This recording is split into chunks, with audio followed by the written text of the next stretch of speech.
ബിസ്മില്ലാഹിർ റഹ്മാനിർ റഹീം. അൽഹംദുലില്ലാഹ്. അല്ലാഹുമ്മ സ്വല്ലി അലാ മുഹമ്മദ് വഅലാ ആലിഹി വസഹ്ബിഹി അജ്മഈൻ. അമ്മാ ബഅദ്. ബഹുമാനികളെ, പരിശുദ്ധമായ റമദാനിന്റെ 27-ാം രാവിലേക്ക് കടക്കുകയാണ്. അതും വെള്ളിയാഴ്ച രാവ്. എത്ര നേട്ടമാണ്! ഒന്ന്, ലൈലത്തുൽ ഖദറിനെ ഏറ്റവും പ്രതീക്ഷിക്കുന്ന 27-ാം രാവ്, പരിശുദ്ധ റമദാനിന്റെ അവസാനത്തെ വെള്ളിയാഴ്ച രാവ്. ഇരട്ടി മധുരമുള്ള രാവാണ് ഈ വരുന്ന രാത്രി എന്ന് നമുക്ക് മനസ്സിലാക്കാൻ സാധിക്കും. 27-ാം രാവ് വന്നാൽ തന്നെ അത് ലൈലത്തുൽ ഖദറാണ് എന്ന് കൃത്യമായി പറഞ്ഞ പണ്ഡിതന്മാർ ഉണ്ട്. ഏത് രാത്രികളിലും ലൈലത്തുൽ ഖദറിനെ പ്രതീക്ഷിക്കാമെങ്കിലും അത് 27-ാം രാവായാൽ തീർച്ചയായും അത് ലൈലത്തുൽ ഖദർ തന്നെയാണെന്ന് പണ്ഡിതന്മാരിൽ പലരും പറഞ്ഞിട്ടുണ്ട്. ലൈലത്തുൽ ഖദരി ഖൈറും മിൻ അൽഫി ശഹർ. 1000 മാസങ്ങൾ ഇബാദത്ത് ചെയ്യുന്നതിനേക്കാൾ ലൈലത്തുൽ ഖദർ ഉത്തമമാണെന്ന് ഖുർആൻ കൃത്യമായിട്ട്, സൂറത്തുൽ ഖദർ പ്രത്യേകമായിട്ട് അള്ളാഹു നമുക്ക് ഓതുന്ന സൂറത്തിൽ തന്നെ നമുക്ക് മനസ്സിലാക്കി തരാൻ വേണ്ടി അള്ളാഹു നിശ്ചയിച്ചു.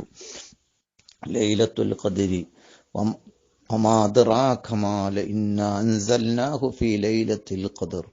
ലൈലത്തുൽ ഖദരി ഖൈറും മിൻ അൽഫ്. വമാ അദ്റാക മാ ലൈലത്തുൽ ഖദർ. ലൈലത്തുൽ ഖദർ 3 തവണ ഈ സൂറത്തിൽ ആവർത്തിച്ചിട്ടുണ്ട്.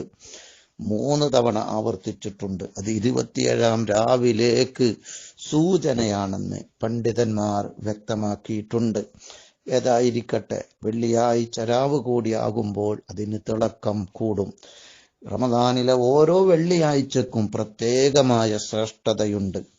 നബി സല്ലല്ലാഹു അലൈഹി വസല്ലമ തങ്ങൾ പറഞ്ഞത് കാണാം. ഫീ കുല്ലി ലൈലത്തിൻ മിൻ ലയാലി ശഹ്രി റമദാന ഉത്തഖാ. ഓരോ റമദാനിന്റെ രാവുകളിലും അള്ളാഹു ധാരാളം ആളുകളെ നരകത്തിൽ നിന്ന് മോചിപ്പിക്കുന്നുണ്ട്.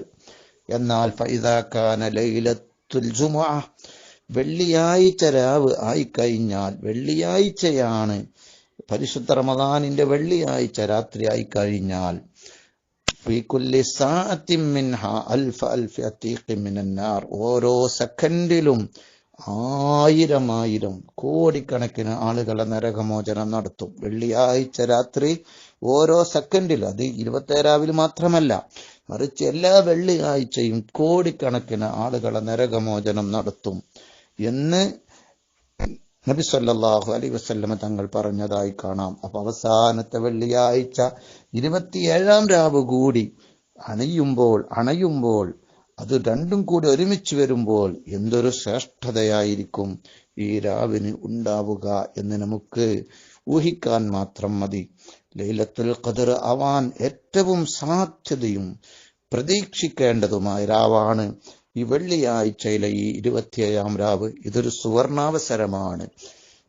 1000 മാസങ്ങളെക്കാൾ ശ്രേഷ്ഠത എന്ന് പറഞ്ഞാൽ 92 വർഷം ഇബാദത്തെടുത്ത പ്രതിഫലം ഈ രാവിലെ ഇബാദത്തിന് ലഭിക്കുന്നതാണ്. മഹാന്മാർ പറഞ്ഞത് കാണാം, ശർവാനിമാം പറഞ്ഞത് കാണാം. വഅലൈഹിൽ അമലു ഫിൽ അസ്വാരി വൽ അംസ്വാരി വഹുവ മദ്ഹബു അക്സരി അഹ്ലിൽ ഇൽമ്. ഈ ലൈലത്തുൽ ഖദർ 27-ാം രാവിലാണ് എന്ന് ലോകത്ത് മുഴുവൻ ജനങ്ങളും, ലോകത്തും പട്ടണങ്ങളിലും നാടുകളിലും എല്ലാ ആളുകളും അങ്ങനെയാണ് പൊതുവെ കരുതി പോന്നത്. അധിക പണ്ഡിതന്മാരും 27 രാവിനാണ് ലൈലത്തുൽ ഖദർ എന്ന് പറഞ്ഞിട്ടുണ്ട്. എന്നിട്ട് മഹാന്മാർ പറയുന്നു, ലതായിഫുൽ മആരിഫിൽ ഇബ്നു റജബ് റഹ്മത്തുള്ളാഹി അലൈഹി പറയുന്നു, വഇൻ വഖഅ ഫീ ലൈലത്തിൻ മിൻ ഔതാരിൽ അശ്രി ലൈലത്തു ജുമുഅ ഫഹുവ അർജാ മിൻ ഗൈരിഹാ. ഒറ്റ രാവ് അത് വെള്ളിയാഴ്ച കൂടി ആയിക്കഴിഞ്ഞാൽ ആ രാവിലാണ് ലൈലത്തുൽ ഖദറിനെ ഏറ്റവും കൂടുതൽ പ്രതീക്ഷിക്കേണ്ടത്. വെള്ളിയാഴ്ച ഒറ്റ രാവായി കഴിഞ്ഞാൽ, എന്നാൽ ഇത് ഒറ്റ മാത്രമല്ല, 27-ാം രാവ് കൂടി ആയിക്കഴിഞ്ഞാൽ ലൈലത്തുൽ ഖദർ ഏറ്റവും പ്രതീക്ഷയുടെ അപ്പുറത്തുമുള്ള പ്രതീക്ഷ ഈ രാവ് കൊണ്ട് നമുക്കുണ്ട് എന്ന് നാം മനസ്സിലാക്കുക. ഒരു സുബ്ഹാനല്ലാഹ് ചൊല്ലിയാൽ 1000 മാസം സുബ്ഹാനല്ലാഹ് ചൊല്ലിയ കൂലി. ഒരു ഇസ്തിഗ്ഫാർ ചൊല്ലിയാൽ 1000 ഇസ്തിഗ്ഫാർ ചൊല്ലിയ കൂലി. 1000 മാസം ഇസ്തിഗ്ഫാർ ചൊല്ലിയ പ്രതിഫലം. ഒരു തസ്ബീഹ് ചൊല്ലിയാൽ. അതുകൊണ്ട് ഈ പരിശുദ്ധമായ രാവിനെ എല്ലാവരും ഇബാദത്തുകളെ കൊണ്ട് ധന്യമാക്കണം. നിസ്കാരം തറാവീഹ് ഒരിക്കലും മുടങ്ങിപ്പോകരുത്. മൻ ഖാമ ലൈലത്തുൽ ഖദ്രി ഈമാനൻ വഹ്തിസാബൻ ഗുഫിറ ലഹു മാ തഖദ്ദമ മിൻ ദംബി. ലൈലത്തുൽ ഖദ്റിന്റെ രാത്രിയിൽ ഒരാൾ ഈമാനോട് കൂടെ അള്ളാഹുവിന്റെ പ്രതിഫലം ആഗ്രഹിച്ച്, അള്ളാഹിന്റെ പൊരുത്തം ആഗ്രഹിച്ചാവണം. ആരെങ്കിലും കാണാൻ വേണ്ടി ആവരുത്. ഞാൻ രാത്രി ഉറക്കവെച്ചിട്ടുണ്ട് എന്ന് മറ്റുള്ളവർ പറയാൻ വേണ്ടി ആകരുത്. അള്ളാഹുവിന്റെ പൊരുത്തത്തിന് വേണ്ടി ഒരാൾ ലൈലത്തുൽ ഖദ്റിൽ നിസ്കാരം തറാവീഹ് അടക്കമുള്ള നിസ്കാരങ്ങൾ നിർവഹിച്ചാൽ അവന്റെ കഴിഞ്ഞുപോയ ദോഷങ്ങളൊക്കെ പൊറുക്കപ്പെടുന്നതാണ്. അതോടുകൂടെ ഇസ്തിഗ്ഫാറുകൾ ധാരാളം വർദ്ധിപ്പിച്ച് നമ്മുടെ കഴിഞ്ഞുപോയ വലിയ തെറ്റുകളും ചെറിയ തെറ്റുകളും എല്ലാം അള്ളാഹുവിനോട് എണ്ണി എണ്ണി പറഞ്ഞുകൊണ്ട് തൗബ ചെയ്ത് കരഞ്ഞ് മാപ്പ് ചോദിക്കേണ്ട ദിവസമാണ്, രാത്രിയാണ്. ഈ പരിശുദ്ധ റമദാൻ നമ്മോട് വിട വാങ്ങുമ്പോൾ നസൂഹായ ഒരു തൗബ ചെയ്യാത്തവരായി നാം മാറരുത്. കഴിഞ്ഞു പോയ ദോഷങ്ങൾ പൊറുക്കപ്പെടാത്തവരായി നാം മാറരുത് എന്ന് പ്രത്യേകമായി ഓർമ്മപ്പെടുത്തുന്നു. വീഴ്ചകളൊക്കെ അല്ലാഹുവിനോട് എണ്ണിപ്പറഞ്ഞ്, കഴിഞ്ഞ തെറ്റുകളൊക്കെ എണ്ണിപ്പറഞ്ഞ് തൗബ ചെയ്ത് മടങ്ങണം എന്നുകൂടി ഓർമ്മപ്പെടുത്തുകയാണ്. ഇസ്തിഗ്ഫാറുകൾ വർദ്ധിപ്പിക്കണം, ദിക്റുകൾ വർദ്ധിപ്പിക്കണം, തസ്ബീഹുകൾ വർദ്ധിപ്പിക്കണം, തക്ബീറുകൾ വർദ്ധിപ്പിക്കണം, ധാരാളം തഹ്ലീലുകൾ ലാ ഇലാഹ ഇല്ലല്ലാഹ് വർദ്ധിപ്പിക്കണം. സുബ്ഹാനല്ലാഹി വബിഹംദിഹി സുബ്ഹാനല്ലാഹിൽ അലീം വബിഹംദിഹി അസ്തഗ്ഫിറുല്ലാഹ്. മീസാൻ എന്ന തുലാസ് ഏറ്റവും ഘനമുള്ള ദിക്റാണെന്ന് പറഞ്ഞിട്ടുണ്ട്. സുബ്ഹാനല്ലാഹ് അൽഹംദുലില്ലാഹ് വലാ ഇലാഹ ഇല്ലല്ലാഹു അല്ലാഹു അക്ബർ വലാ ഹൗല വലാ ഖുവത ഇല്ലാ ബില്ലാഹിൽ അലിയ്യിൽ അലീം. ധാരാളം വർദ്ധിപ്പിക്കുക. തസ്ബീഹ് നിസ്കാരം നിർവഹിക്കുക. സുന്നത്ത് നിസ്കാരങ്ങൾ വർദ്ധിപ്പിക്കുക.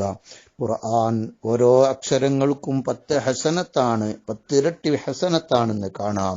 അതുകൊണ്ട് ഖുർആൻ ധാരാളമായി പാരായണം ചെയ്യുക. ഖുൽ ഹുവല്ലാഹു അഹദ് 11 തവണ ചൊല്ലിയാൽ സ്വർഗ്ഗത്തിൽ അവൻക്കൊരു കൊട്ടാരം നിർമ്മിക്കുമെന്ന് കാണാം. സൂറത്തുൽ ഇഖ്ലാസ് നാം കൂടുതലായി പാരായണം ചെയ്യുക. മറ്റു ദിക്റുകൾ ചൊല്ലുക. മുത്തുനബി സ്വല്ലല്ലാഹു അലൈഹി വസല്ലമ തങ്ങളുടെ മേലിൽ സ്വലാത്തുകൾ വർദ്ധിപ്പിക്കുക. കരഞ്ഞ് കണ്ണുനീർ വാർത്തുകൊണ്ട് സ്വർഗം ചോദിക്കുക. നരകത്തിന് തൊട്ട് കാവൽ തേടുക.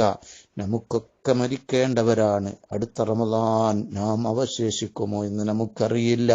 അതുകൊണ്ട് തന്നെ പൂർണ്ണമായിട്ട് അള്ളാഹുവിന്റെ പൊരുത്തത്തിലുള്ള ജീവിതത്തിന് വേണ്ടി നാം തേടുക. വിജയികളെ ലീസ്റ്റും പരാജിതർ ലീസ്റ്റും അള്ളാഹു തയ്യാറാക്കുന്ന ദിനമാണ്. അള്ളാഹുവിലേക്ക് മാപ്പ് ചോദിച്ചാൽ അള്ളാഹു റഹ്മത്ത് ചെയ്യാതിരിക്കുകയില്ല എന്ന ചിന്തയിൽ മാപ്പ് ചോദിക്കുക. നരക ശിക്ഷ ശക്തമാണ്, അതിൽ കടക്കുക എന്നത് നമുക്ക് സഹിക്കാൻ കഴിയില്ല. അള്ളാഹുവിലേക്ക് നരകമോചനം തേടുക. കോടിക്കണക്കിന് ആളുകളെ ഓരോ സെക്കൻഡിലും നരകമോചനം നടത്തുമ്പോൾ നാം ഉൾപ്പെടാൻ രാത്രിയെ നാം അള്ളാഹുവിനോട് ദുആ ചെയ്ത് മുതലാക്കുക. ഇബാദത്തിലായി കഴിച്ചുകൂട്ടുക. അള്ളാഹുവിലേക്ക് കേണപേക്ഷിച്ചാൽ തീർച്ചയായും അള്ളാഹു നമുക്ക് നൽകും. അള്ളാഹു തൗഫീഖ് നൽകട്ടെ. എല്ലാവരും മുതലാക്കണം എന്ന് പ്രത്യേകം ഓർമ്മപ്പെടുത്തുകയും ഈ സാധുവിന് വേണ്ടി, എനിക്ക് വേണ്ടി, എൻ്റെ കുടുംബത്തിന് വേണ്ടി, മരിച്ചുപോയവർക്ക് വേണ്ടി ഒക്കെ നിങ്ങളുടെ ദുആയിൽ ഉണ്ടാവണം എന്ന് ഓർമ്മപ്പെടുത്തുകയും ചെയ്യുന്നു. അസ്സലാമു അലൈക്കും വറഹ്മത്തുള്ളാഹി.